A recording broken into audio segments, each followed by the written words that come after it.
This episode of the Lutheran Ladies Lounge podcast contains a frank and open discussion of women's reproductive health issues. Listener discretion is advised.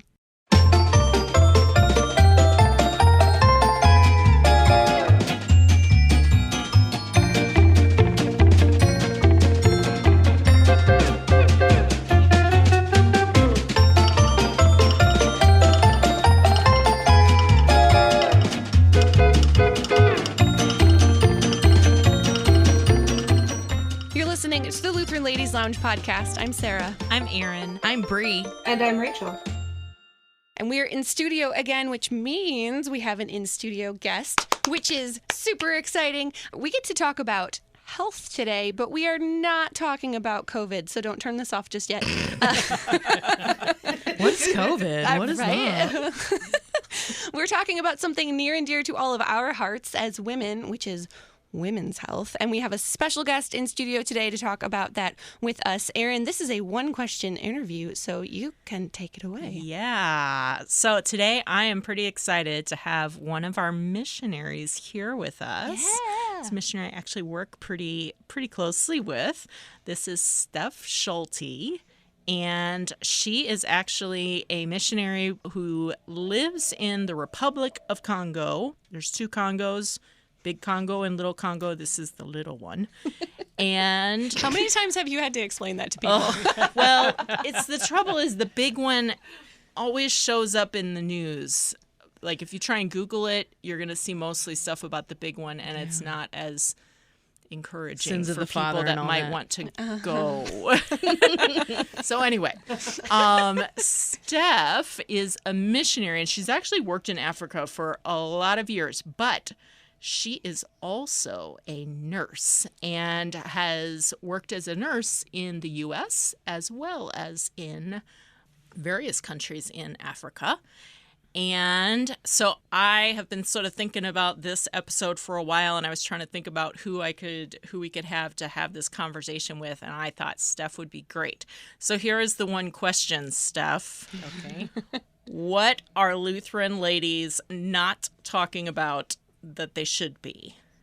I'm guessing, because I only hang out with African Lutheran ladies, generally. But I'm guessing that people are not talking about the different health measures and different health things that they should be kind of looking out for as younger women and then as they age, older women. So that was my theory. And my theory was that even though, like, I hear sometimes presentations from you and other people that have worked in Africa, and they're like, there's a challenge in just general education about that. But honestly, I feel that there's some similarity between what I hear about in these places in Africa and honestly here in the U.S. Because once we're out of school, it's like, unless you just have your own interest in that, where do you hear about that and where do you talk about it? We don't usually talk a lot about, about how our bodies work. And so I thought, who better to talk about that with than a nurse who has some experience with this sort of thing. So, Steph, tell us first a little bit about what you do in Africa as far as health education goes. Okay. So usually my job is two parts, hosting and coordinating Mercy medical teams. But I know we're not supposed to talk about COVID, but because of COVID, I'll allow that is on hold for at least a year. We just can't imagine bringing a bunch of Americans, because we're the hot spot, and to a place in Africa where we gather, hundreds of people around us every day and potentially start a giant outbreak of COVID. So those are on hold for a year. But thankfully, I have another part of my job, which is community health education or community health evangelism. And it's a development program, but it's also wrapped up in the gospel. The gospel is very much a part of it. And we could talk about everything. We talk about, there's agriculture, education, mental health kind of things. But a lot of what I've been focusing on is health issues, and particularly health issues for women. So I love it. I really do love that part of my job. But it's also kind of heartbreaking when so we start these seminars and the ladies are real kind of timid about asking questions. And then after a day, maybe a day and a half of me just always being encouraging, never, like, oh, that was a dumb question, or, oh, that was the wrong answer. Then they kind of start to open up. And then sometimes the questions they ask me, all I can do is say, please don't do that. Just different ideas that they have about how they should take care of their bodies. So it's, personally, I find it just very rewarding. I love building the relationships with the ladies, and it really is my favorite thing.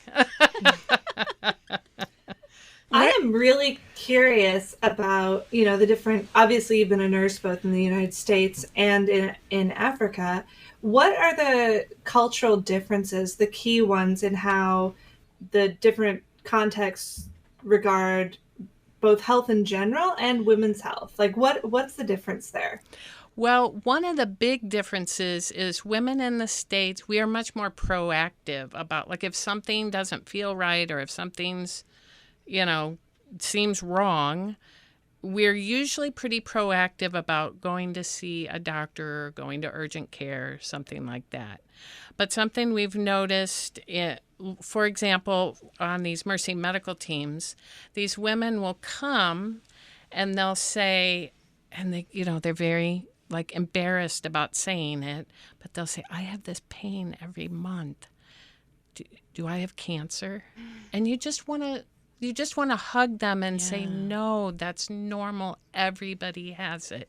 But somehow it's just not something that you'd think that grandma would tell mom and mom would tell daughter, but that doesn't, in my experience, that doesn't seem to happen as much. So it's really hurts me to see women thinking that they're, living with this anxiety when they really, I don't think, need to. That's not to say that women in the U.S. don't do the same thing. Everything hurts and I'm dying. Yeah. Yeah, WebMD is no help to Oh, us my either. goodness. It's the worst. I feel pain every month. Oh, it is cancer. Oh, no. Yeah, oh, right. Edit that out. I can't tell you how many memes there are in the medical world about WebMD and how much we love it. Such a blight on society. Oh, man. What are some of the most common things that come up whenever you do these community health seminars? What are some of the common stuff? It can be things that are, strictly related to women. Like, I go through the whole process of childbirth and explain what's happening. She has an amazing crocheted model that allows her to the feminine reproductive system and the baby with the umbilical cord to show how it all works.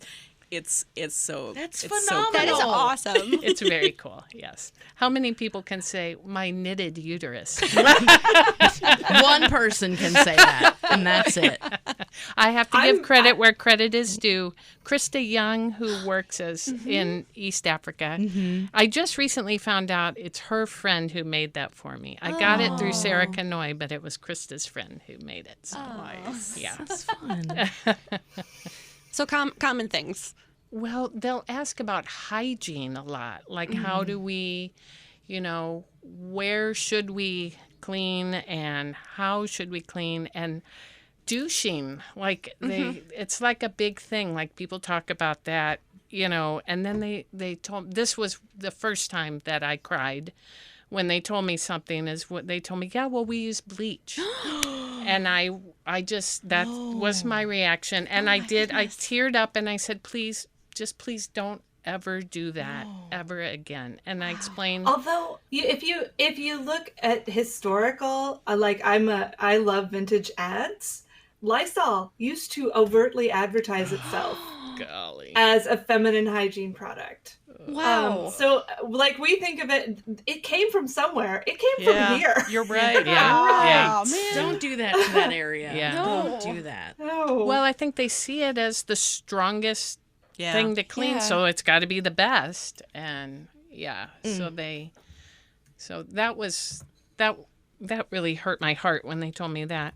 But then just general things like gastric ulcers are a huge problem. Mm-hmm. And a lot of it is related to just eating patterns. They eat a little bit for breakfast.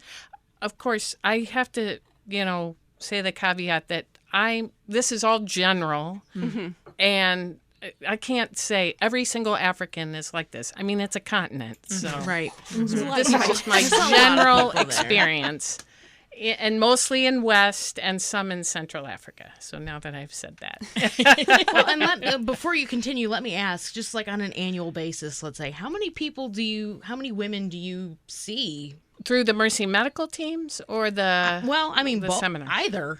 Let's say in a previous year. Yeah. Yeah. Okay. Obviously, Not we'll this year. eliminate this year. Yeah, really. But So generally, when we hold these Mercy medical teams, we have, I don't know, a couple thousand people that will come through. And you're going to guess that roughly half of those are women. So maybe 1,000 women. So that's per trip. Per trip, yeah. Wow. And we'd been doing 3 a year in West Africa. And then now these Che seminars are much more intimate. It's me a much more extended time, right? Yes. Mercy Medical Team, you see someone briefly and then they move along. Exactly. Yeah. We're not building any relationship or anything like that. But the Che thing is, it's 10 to 20 women, and we spend a whole week together, and we're, every day, all day. It's exhausting.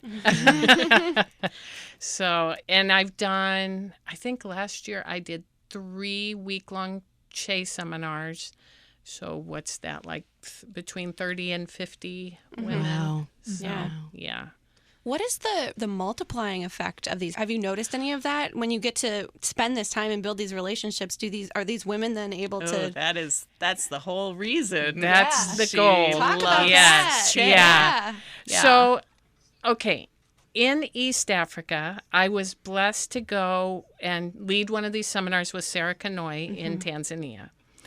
And because it was in the community that she lived in, she was able to get some real hard follow-up data. And now I'm not going to remember how many. But so we talked about hand washing stations and how important it is to wash your hands. And it's something like 20 new hand washing stations that they have built on their own. And I think like 7 or 8, maybe more. Sarah's going to kill me when I'm messing up all her numbers. But a lot of latrines have been constructed as well. Wow. So from that experience, we have actual numbers of how many. But a lot of times the women that I work with, it's not in the community that I live in. So I don't get a ton of opportunity for follow-up. But so we lived in Togo for 12 and a half years. I feel very comfortable with the people there. So that's where I always start. I always say I'm going to inflict it on them first. They have to love me. And so I've done 3 Che seminars there. And 2 of them, the current president of the Lutheran Church of Congo, his wife, he was teaching at the CLET at the time. That's the seminary there. Sorry. It's yeah. okay. And his wife was heavily involved in what they have called the women's school, and that's my group of ladies that I come and teach. So I have had the opportunity since then to talk to her about, how, did this have any effect on the women? Did they share this information?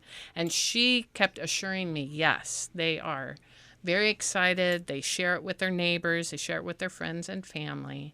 they are now back in Congo permanently where we live. And so once we can get back and kind of get settled and get things going, she wants me to start like a Che program Full model. there. And Yeah. she's going to be my star. Like, she's just awesome. Her name is Leonie, and I love her. What is the need for this there? With all of the, I mean, there must have been a need that perpetuated this community health education or evangelism, this program. Yeah, a lot of times, I particularly see it in West Africa. Women, they just do not have the opportunity to go to school. Not very, if they can go, maybe it's a couple of years, but a lot of women just never have the opportunity to go to school at all. So they don't have any French or English, whatever the colonial national language is. And so their sources of information are very limited. So, you know, these countries do have some public health systems, and, you know, they try to share information, but if you don't speak that language, you're not going to understand what they're saying. So really, this all started about 25 years ago when we were in Togo the first time. And I would see, like, people would come to me because I was a foreigner. Somehow that, in their minds, equated me with a medical person. And I was not a nurse at the time. And so I would just see lots of things that, you know, this could have been so easily prevented. Like, if you just had washed that wound with soap and water when you first got it, it wouldn't be this gaping, nasty thing now. Or, you know, if you could consistently sleep under mosquito nets, then you wouldn't be maybe struggling so much with malaria. Or just, you know, if you could boil your water, just preventive kind of things like that. So when we were there the first time, I was busy raising kids and homeschooling and all that kind of stuff. And then we had to leave Africa due to a civil war. We left completely unexpectedly. But God had a plan, and we ended up in the U.S. for 14 years. And during that time, I was able to go to nursing school, and then worked as a nurse down at Barnes Jewish for 5 years. So I got to get a lot of good experience and build my confidence as a nurse. And then when the opportunity to return to Africa, that had been our goal all along. We wanted to get back to Africa. So when the opportunity came, we were like, yes. So yeah, my whole like quest, I guess, for Destiny. for Che kind of stuff and development and medical prevention started from, you know, just watching my friends and neighbors suffer with a lot of stuff that they didn't have to suffer like that. So, yeah. I'm interested because you had mentioned how the community health evangelism sort of ties in with the gospel. I'm interested in, can you tell us a little bit more about how that works? Sure. So each lesson, well, there are some that are written that don't have any gospel tie-in, but every time I've taught one, I make sure there's a gospel tie-in. So we relate it to something like maybe a story from the Bible, or just a big part of it is just continually encouraging women, you are loved. God sees you. God knows who you are, because that's a big thing in Africa, to be seen and to be heard. They don't feel seen or heard a lot. So if you can reassure people, God sees you, God hears you, that means a lot. And that you are a beautiful creature of God, and the way you are is how God made you. And you don't have to think it's bad or wish that you were a man, or you know, being a woman is beautiful. And so I try to bring that in all the time. I'm not perfect. I don't always do the greatest job at it. And sometimes I say things and they're like, what? What is she talking about? say that? Yeah. Well, I say that and they say that. Like, why did she say that? Like, I feel seen now. Why did I say that? stay up at night thinking about it. Yeah, and it's not a podcast, so I can't just erase it. Right. It's out there. It is there. I'm curious about your perspective. Obviously, you've had the opportunity to leave the American context and coming back from the outside with that fresh perspective, what it must look like to you, the kinds of conversations we have around women's health. And of course, in this political climate, women's health, especially women's reproductive health, basically just means birth control, especially abortion. And that we don't often get beyond that in our discourse, especially not within our church communities, that we get to the politics and then we just stop. And yet, I think as a healthcare provider, you would see that health care is always about care and not just caring about political issues, but caring about one another. How do you see the conversation about women's health in this country, and what, I don't know, would you like to see us saying to one another? Well, that's a big question. I'm yeah, sorry. it is. That's a whole other episode. Well, my first thought is I don't have very many conversations about women's health with my friends, Lutheran or non-Lutheran. Mm-hmm. I just don't, like you said, everybody gets worked up about the politics. And I don't think people just talk about how can we support each other? Like, can we just remind each other, hey, I did get my pap smear last year. It was horrible, but you can survive it too.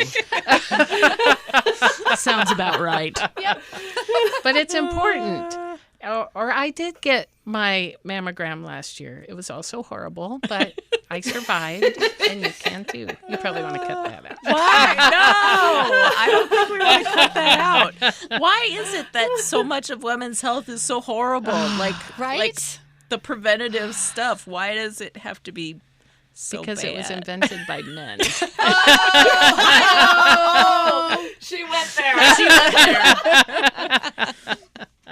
That's also why we can't talk about it, because and it makes putting the shoe on the other foot, when the men talk about their specific health issues, it makes me a little uncomfortable. So I can understand why, certain words and conversation topics related to women's health would be the sort of thing better left for the ladies' lounge and not the fellowship hall. That's right. It's just a lack of familiarity.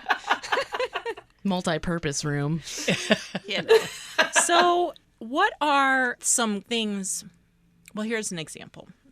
So I realized, so I'm in my mid-40s, and I realized, you know what? I don't have any idea how old my mom was when she started going into menopause. That's not something we ever talked about, because my guess is, I don't know. That's sort of a weird thing. So, a while back, I was at home and we were sitting out on the deck, and I was like, "Hey, Mom, how old were you?" But again, that isn't something I don't know. Have you guys asked your mom that? Do you know how old your mom was when she went into menopause?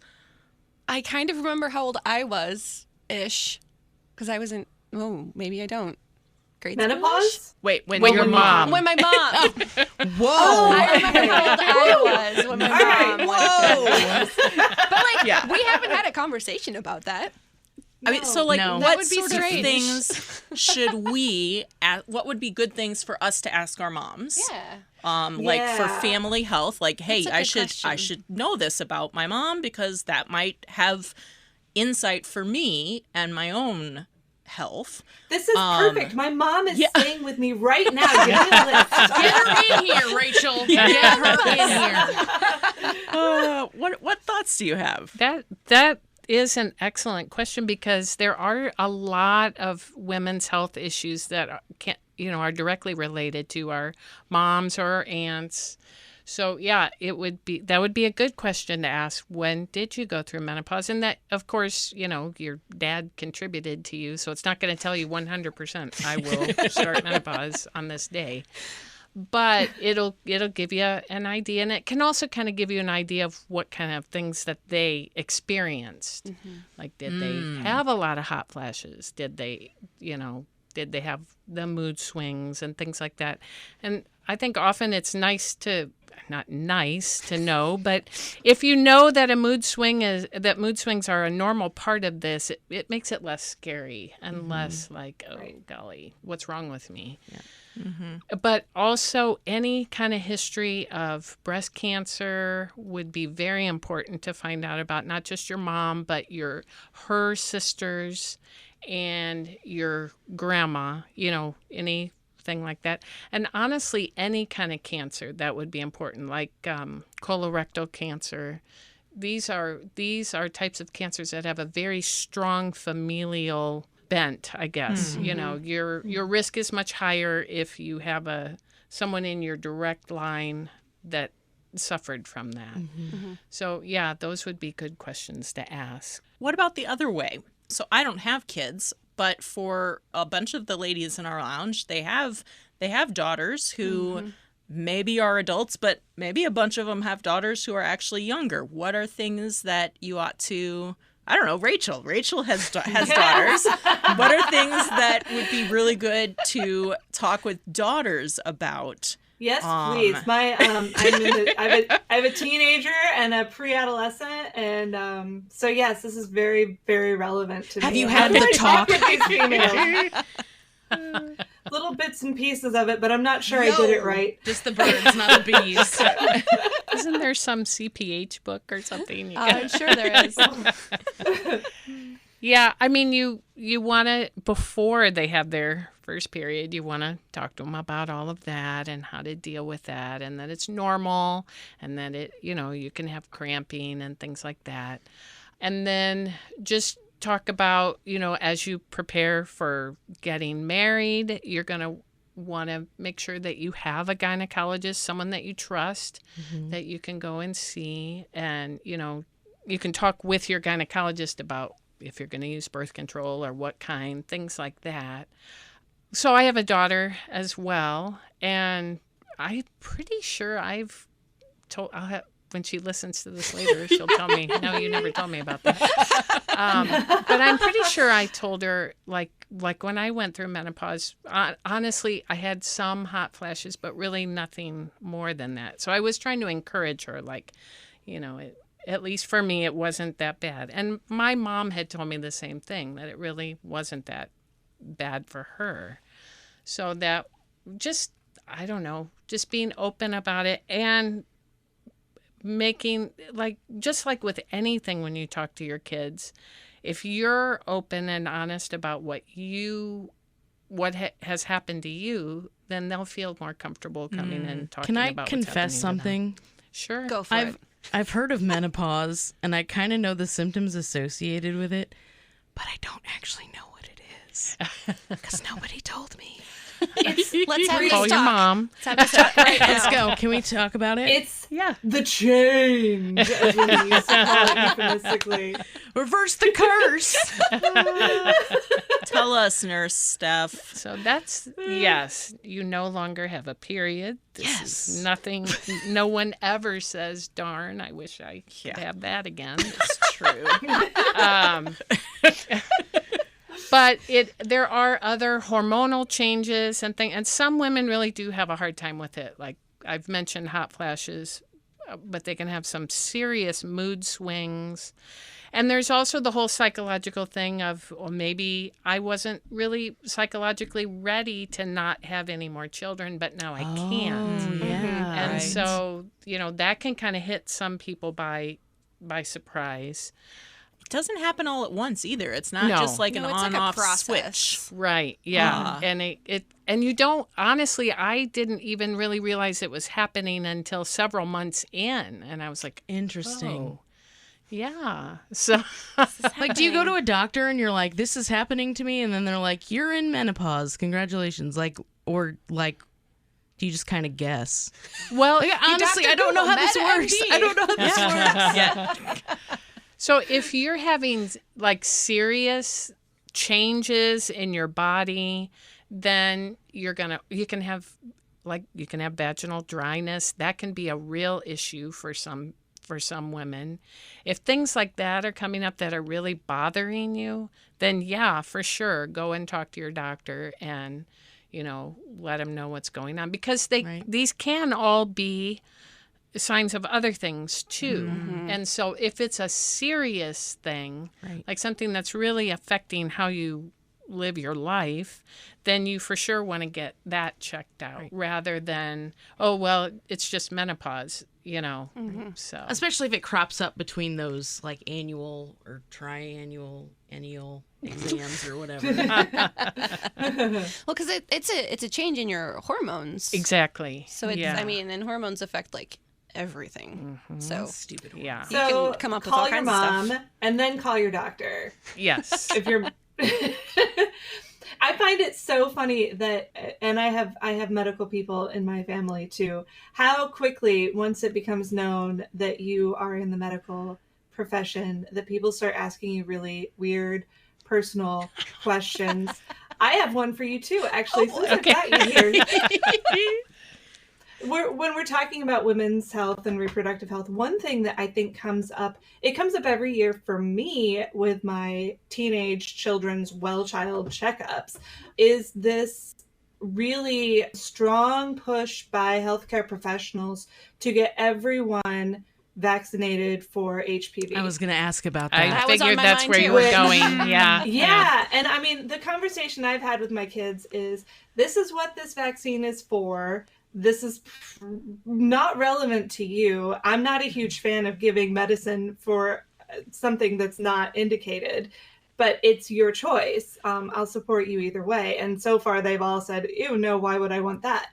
And I just then back them up at the doctor's office. But I'm curious what your feeling is about this particular vaccine that comes up very early on in women's health. It's a big decision, but one that there is not a whole lot of conversation about. Yeah. Isn't it like at 9? It's start like really giving young. it? It's really super early. Yeah. And I have the same reaction, and our daughter did not get the HPV. She's just going to kill me for all these things I'm saying about her. I'm not sending her the link to this. But I had this, that was my exact reaction. Like, this is to prevent. So for people who don't know, the HPV vaccination is ostensibly to prevent cervical cancer, but it's cervical cancer that is caused by a sexually transmitted illness. That's the way you get HPV. And cervical cancer is a big deal, and I don't want to say it's bad that they got this vaccination going, because it's not.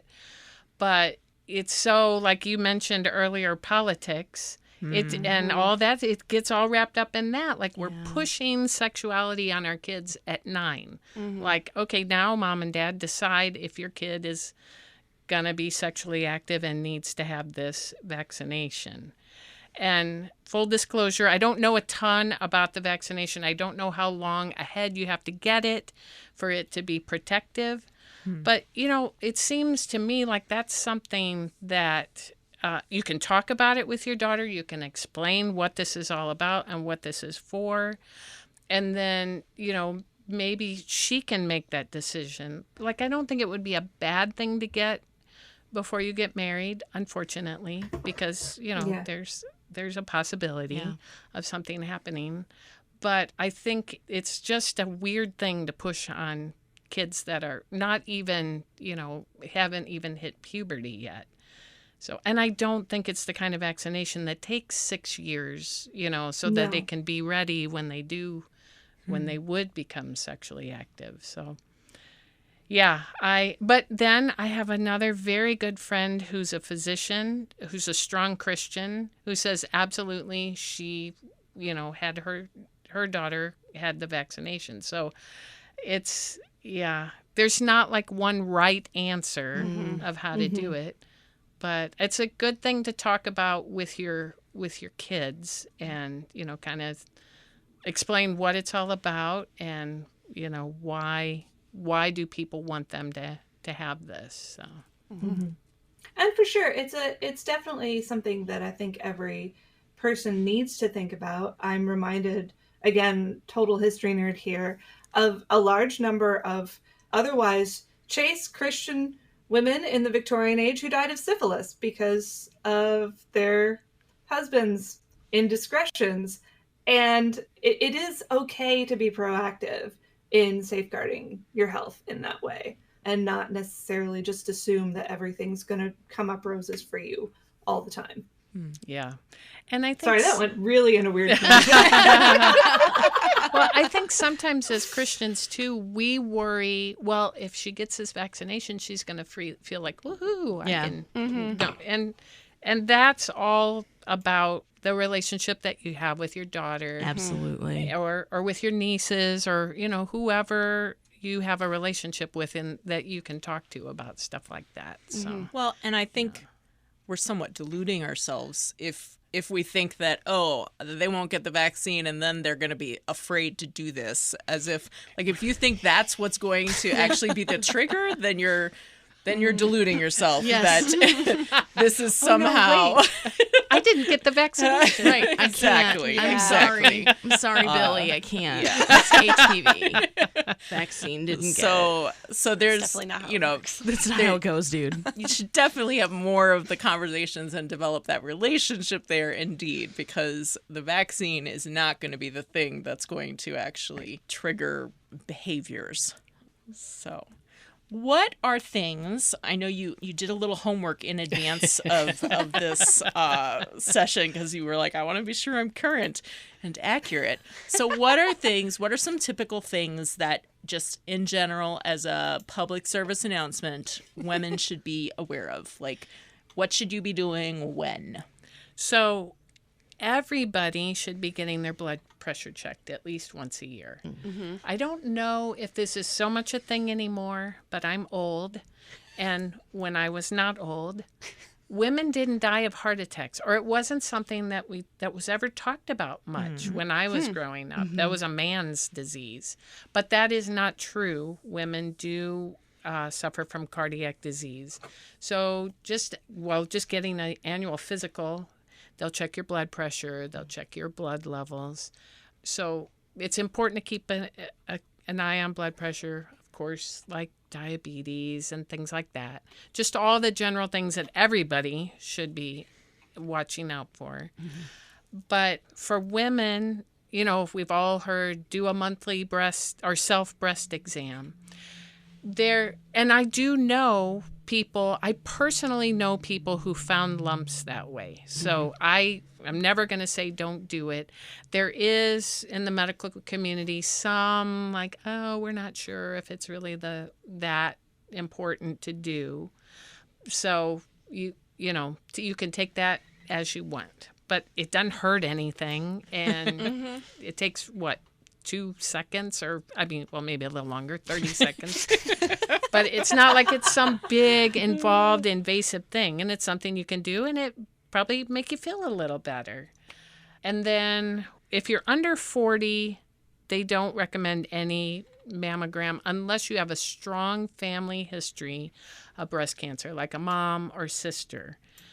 Once you hit 40, then 40 to 59, then you should get a mammogram every 1 to 2 years, unless you've had some kind of, they saw something that they weren't sure about, then they might want you to come in every year, and particularly if you have any family history. So I have an aunt who passed away from breast cancer, so I am supposed to get a mammogram every year. I know I'm hearing this and I'm like, oops. The mammogram van is not coming to the IC this year either. Sad. Oh. I think I'm sorry. I think most insurance covers. Most insurance Considered covers preventative. Yeah, it's preventative. It's a whole lot less expensive than paying for the alternative. Yeah, Oh, yeah. Yeah. So that would be obviously a big thing. Men do very rarely get breast cancer, but that is mostly a women's thing. And then the other, thing would be screening for cervical cancer, which is the Pap smear. And women ages 21 to 29 should get a Pap smear every 3 years. And then once you hit 30 to 65 every 3 years, unless you have some abnormal indications in your test. Then your doctor's going to want to do it more often. But generally, every 3 years is all you have to do for that one. Oh, and then, so like bone density, because women, you know, we have we're more prone to osteoporosis. You would want, but you don't, like there's this DEXA bone density thing. You really don't have to do that till I think you're like 65 or 70 even. It's pretty advanced age before they want to do that. But getting any kind of weight-bearing exercise is really good for your bones and keeping your calcium up, which probably should include taking a multivitamin that has calcium in it because, you know, I know I personally, I eat yogurt, but I don't drink a whole lot of milk. And so I don't know that women in general get enough calcium. Pro tip, Flintstone vitamins do count as vitamins. 10 million strong and growing. I love that they I have buy them for my kids, but then that's what I take. So gummy vitamins. Like, it's the best invention ever. There's gummies. And there's like women-specific gummies that are like pink. So Go to the doctor. Your calcium's really high. I'm like, I ate a jar of gummy vitamins. They're really delicious. don't eat a jar of gummy vitamins. Don't do it in one sitting. Just use as My directed. multivitamin is green and it smells bad and it makes my pee turn neon. Yeah. Yellow. mine It is does the too. brightest. I'm like, wow, that is effective. Probably the B vitamins in that. Yeah. So everything okay, but Steph, A, you D, were E, asking and how K far is is going out through that vivid urine. Yeah. I said you asked before we started how far was too far. I think we just showed you. Well, Girl, please, it's we still have not not gone far enough. We have not. well, the reason I asked is I've been a missionary for going on 20 years and a nurse for now 9 years. So Wow. I really have no filters. Love it. You're my kind of person. That's why we record these things. Correct. Nothing's off limits in the recording studio. Well, that brings me to another question about church ladies in particular. One thing we are really good about is not talking about things that make us feel uncomfortable with one another, not forcing those conversations, noticing when people are not feeling terrifically at peace with the way a conversation's going and backing off and talking about the weather or the coffee and that's a good thing, but I think it can also lead us to neglect one another's health sometimes. What would you say with regard to how those filters both help and hinder us in caring for our neighbors' physical well-being? That's a really good question. I do think that we get embarrassed, or we get embarrassed for somebody else if we notice that, well, they feel a little uncomfortable with this. But, you know, it's that God made us all. He made us to function the way that we do. There's nothing bad about it. There's nothing wrong with how a female body works. And so, I mean, you may not want to, discuss it at the sausage dinner in the middle of that, but while you're standing in line to get your broccoli casserole. But I don't think I just want to encourage people, like, this is something that we all experience. We all go through. It's part of our natural life, and it's how God made us. And so there's nothing wrong with it. 9 times out of 10, if you ask somebody, hey, this has been happening, is this normal? They're either going to say, well, yeah, that happens to me all the time. Or they're going to say, well, I don't know. Maybe you should see a doctor. They're not going to publicly castigate you for asking about whatever, So I just feel like, yeah, if we can just be open with each other and willing to listen and just remembering that God made all of us He made us the way we are, and he made us good. He was happy with how he made us. So, Well, and sort of along the lines of some of the other things we've talked about, you don't necessarily have to be like demanding the other person give you the information. Sometimes it's just being open about your experience. Like, I did this, and that sometimes is enough for people to think, wonder if that's something I should be doing. Maybe I need to look into that. And so just being more open, pick your times when, obviously. Yeah, not keeping those sort of things so locked down. I mean, topic of like menopause, I'm not there yet, but I'm probably going to get there before the rest of you just because I'm the oldest in our group. Well, yes, present I company am older. excluded. you must listen to me. But, also being open about some of that within your friend group of that, while you're going through it, kind of allow those sort of conversations to happen as well, and to be sort of thinking about, well, Erin said she had this and she was 10 years older than me. Maybe in about 10 years from now, I should maybe be thinking this is coming my way. Menopause countdown calendar. Put a little reminder on your Google Calendar. From 10 years from now, menopause. I think, too, the more we're willing to talk about stuff like that, the more it normalizes it. And Absolutely. It doesn't seem like this big taboo, I can never talk about. So, yeah. Yes. Yeah. Well, I'm reminded as we talk here about the story in the Gospels of the woman who suffered, according to the ESV, a woman who had suffered from a discharge of blood for 12 years came up behind him and touched the fringe of his garment. The worst. For she said to herself, if I only touch his garment, I will be made well. Jesus turned and seeing her, he said, take heart, daughter, your faith has made you well. And instantly the woman was made well. Jesus cares about women's health. And the gospel writers could have left that story out because it made them uncomfortable.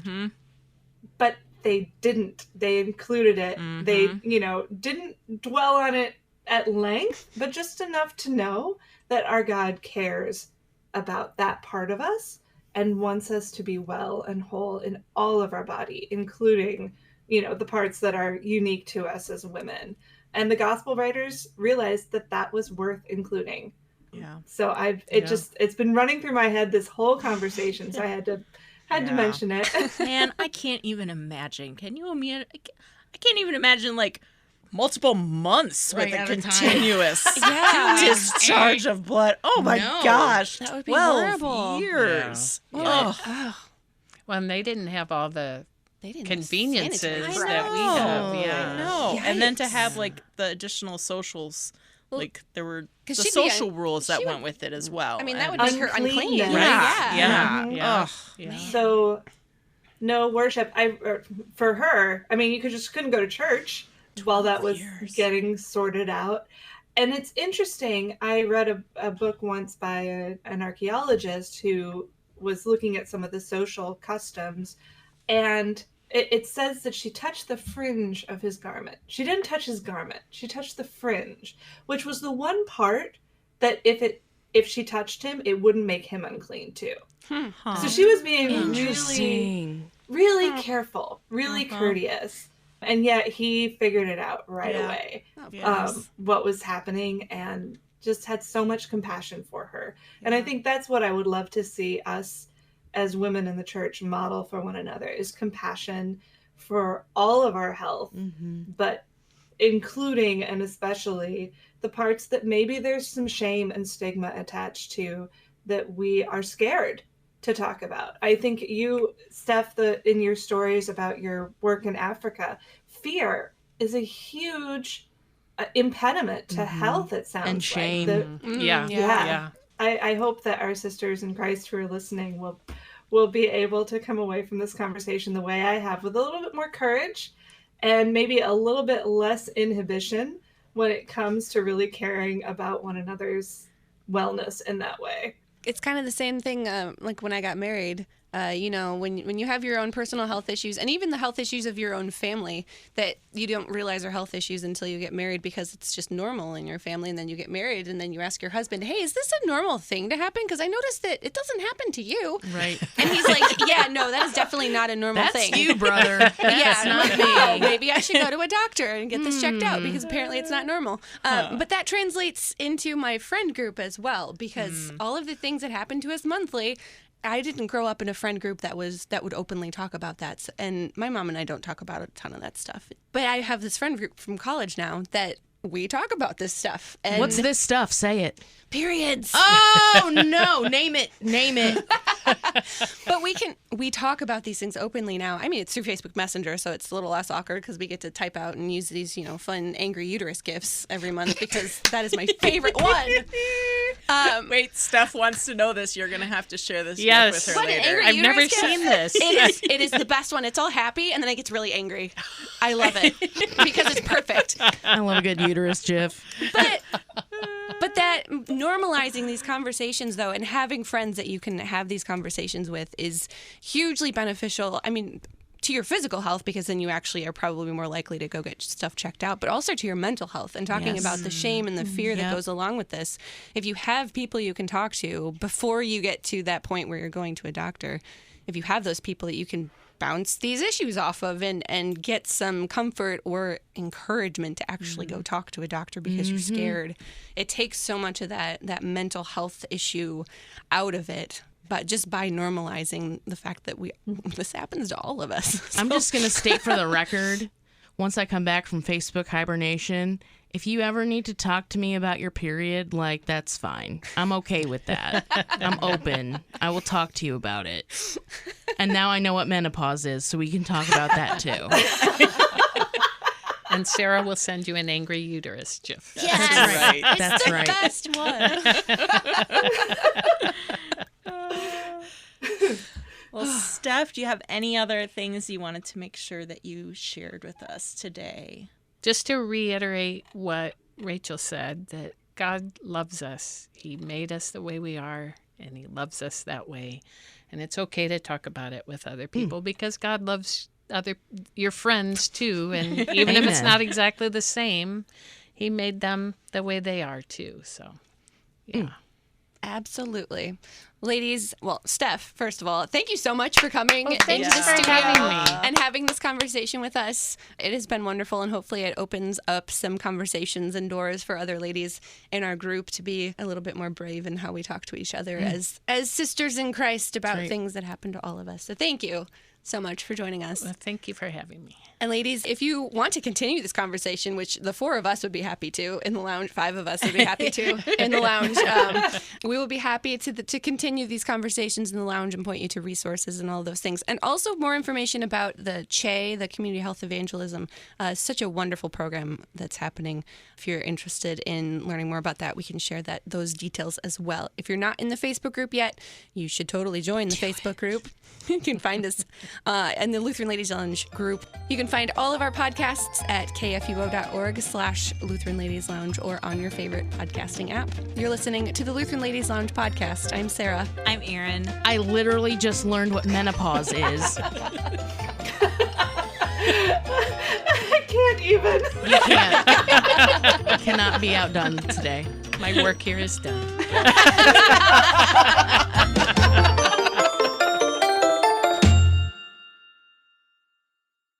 Views and opinions expressed on the Lutheran Ladies Lounge podcast may not represent the official position of the management or ownership of KFUO Radio, the Lutheran Church Missouri Synod. The Lutheran Ladies Lounge is produced by KFUO Radio and available at kfuo.org or wherever you get your podcasts. Join our community on Facebook in the Lutheran Ladies Lounge. This episode of the Lutheran Ladies Lounge contains content that might This episode... Sorry, Now I we've just got licked the some microphone. I'm going to have coronavirus. I'm going to sip real quick. Okay. Hold on.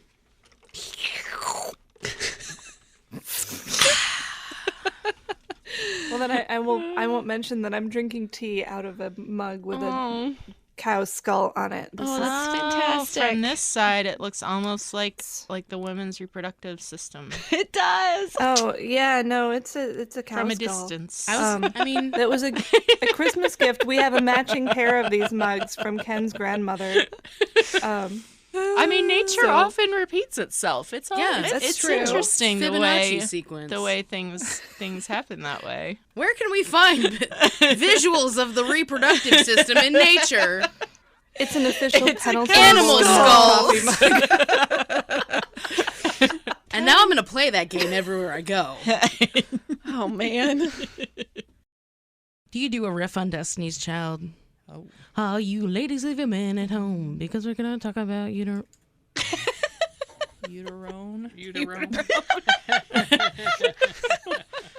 I'm going to put that at the end of the podcast because I'm totally still recording. Oh, no, you're not! You're welcome, America.